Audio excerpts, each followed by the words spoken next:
Most of time मला एक question generally विचारला जातो, की तुमचे लेसन्स एवढे इफेक्टिव्ह का असतात? तर त्याच्या मागचं गमक आज मी सांगणार आहे, की माझे लेसन्स एवढे इफेक्टिव्ह का असतात? तर मी क्लासरूममध्ये जास्त बोलण्यापेक्षा मी माझ्या लेसन प्लॅनवर नेहमी जास्त काम करते.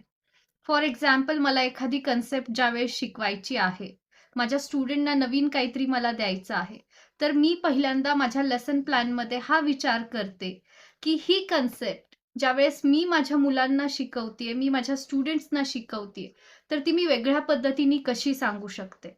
जेणेकरून माझ्या विद्यार्थ्यांना ती कन्सेप्ट समजेल, त्यांना क्वेशन्स जास्तीत जास्त त्या कन्सेप्टबद्दल विचारता येतील आणि तिसरी की त्या कन्सेप्टमध्ये अजून काय डिटेलिंग आहे, हे त्यांना प्रश्न पडले पाहिजेत.